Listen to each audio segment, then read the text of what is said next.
He loves the community, he loves the people here, and he just works his tail off to make sure everything is working right. He was born and raised here. He was a business owner here. He raised his family here, and he continues to live here. But he was a member ever since he was a young kid of the Gladstone Fire Department. He has a lot of history within the city. Being able to live and work in your community was right up there at the top. Knowing so many of them and being able to help. Like, he's courageous, he's strong, he's dedicated, he's thoughtful of others, mindful of people's safety. And I've never seen a harder working chief in any other organization than him. I mean, he's very hands-on, he gets involved, he's there with us doing everything. He will probably push you out of the way to try and take a nozzle if he can, but he has no problem functioning in that line firefighter role or jumping in wherever he can. If he's not doing chest compressions, he's supporting the family. I mean, I've been doing this for 27, going on 28 years. When I saw him on the first cardiac arrest, my first impression was the fire chief is doing CPR. And I'm looking around at everybody else thinking, why is that happening? Oh, it says full arrest. I'm like, you're about to see him run through these doors. And exactly what we were talking about. You hear story after story with Steve Lukin where someone's basement is flooded. He and other people are coordinating to get the basement pumped out of water, or they know of a person in need in our community and they're bringing food. For a short guy, he's got some big shoes that he walks around in, and I don't know that I could ever fill them. I can only hope that I can carry some of the traditions and work ethic and things like that he has in the department. He's always been a firefighter's chief, always willing to teach you. When I started here, I was a 28-year-old kid.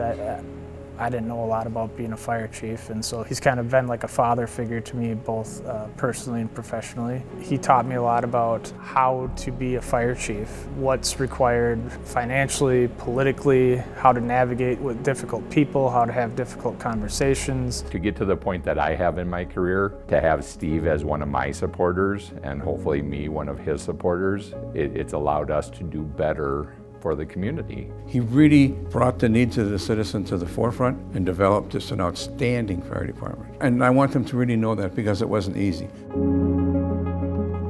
Those transition periods from paid on call to full-time firefighters, from a paramedic program that was loved, from the police department moving it into the fire department, those were very tough, hard negotiations. The fact that we could no longer sustain the paramedic program within the police service, and Steve kind of helped advance that forward by getting firefighters to go to medic school and become fire medics. Prior to that, I mean, the majority of the firefighters were just emergency medical technicians. They didn't have those advanced skills that a paramedic has. Even when we were transitioning over and eliminating the cop medics and stuff like that, he really stuck up for all of us. He understood everything we've gone through and worked with and everything we've done together over the years, and that wasn't lost on him, and that continues to this day. It's emotional when they leave, you know, because that leaves a hole in a department. And when you look at how much he's done for this department, taking it from a 100% volunteer department to a paid on call department to a fully career department, I don't think anybody in the city would have ever expected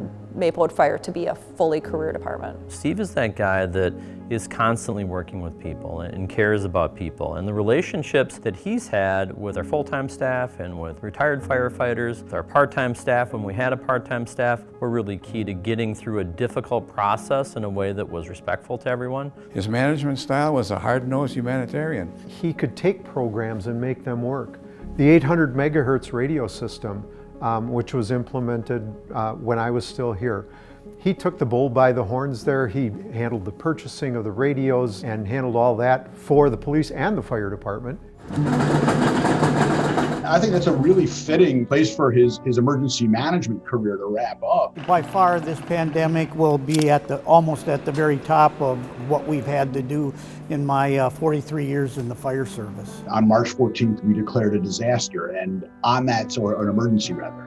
And on that same day, I was already fielding calls from Steve in particular about PPE, how many PPE his crews are using when they're going into the scene, how he was addressing. It was kind of interesting because he addressed the fears of his staff with the realities as well. We were well over probably 3,000 masks, if not more. And I would say in the gown side of it, we were probably in the neighborhood of 2,000 to 2,500. In this pandemic, he's constantly out there when he gets reports of homeless people, trying to coordinate resources to make sure that the people in our community, whether they be a person that has lived here for 50 years or whether they're a person that's down on their luck, has a safe place to stay, has food, has shelter. Working through some of the issues that we've had with homelessness in our community, Steve goes above and beyond. One night, Steve was out looking at 7 o'clock at night for a homeless gentleman in our community to make sure that he had a safe place to stay. In our communities, and particularly in your city, we had the right leadership in place in our public safety folks.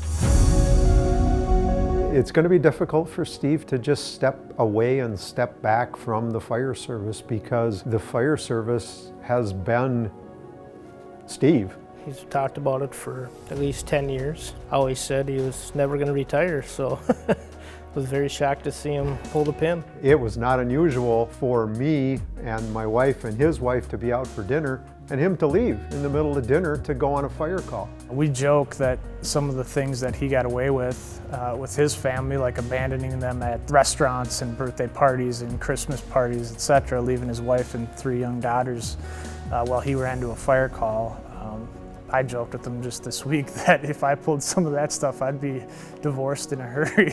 It's a huge time commitment for the family, and his wife and his kids have endured 43 years of up and leaving. To have 43 years in fire and EMS, you need to have a support system, both inside work and outside of work. So he demonstrated a great ability to integrate his family in what we're doing. They were doing an open house at one of the fire stations, and there were more of Steve's kids and grandkids there working than there were firefighters. His wife has shown up at an apartment fire to help stabilize a young person that had special needs because that was her career background. So he just called her up and she showed up and helped the family figure out what they're going to do now that they're displaced to this fire. That's not common in the fire service. The next couple months are probably going to be tough for him because it's winter time and you're kind of stuck at home. I know he doesn't play golf, but he does like to hang out with his grandkids and get him out, have fun, try to relax. Well, she's been retired about 3 years now, and so she got into the groove of it. And we both said there is no way both of us could be retired and home at that much at the same time, and I can't either. I love her to death, but it just won't work. So I definitely will try and find some kind of a part-time job doing something.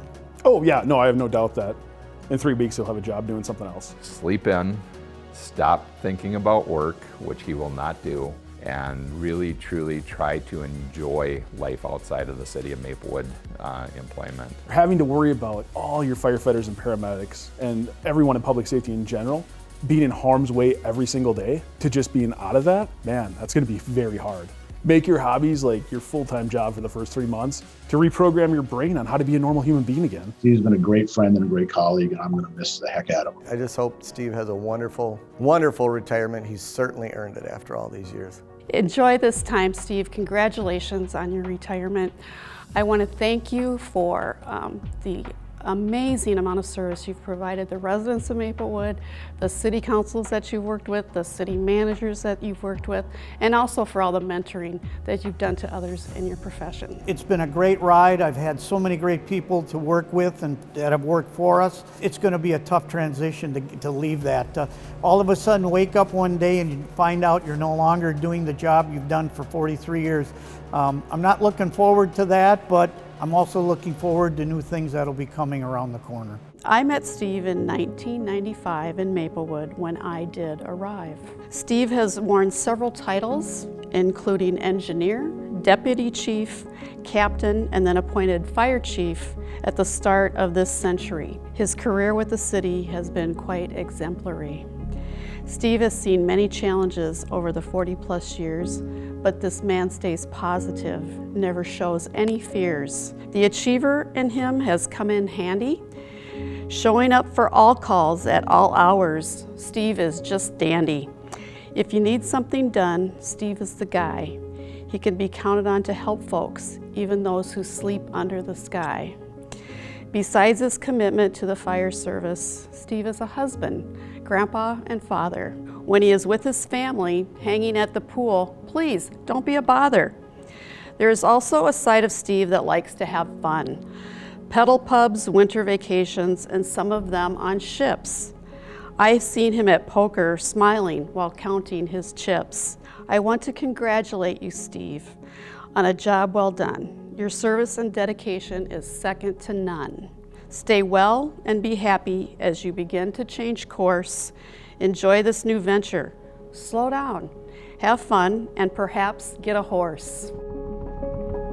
Originally, Commander Shortreed wanted to be a firefighter, but the aptitude testing was set so high, and he failed that the next possible thing at a much lower level he could do was become a police officer. So Chief Lukin really wanted to be a police officer, but he learned that it was too dangerous for his skill set, so he decided to be a fire chief instead. So we congratulate Steve for being an awesome fire chief. Thank you, Michael. You're welcome. Thank you, Michael.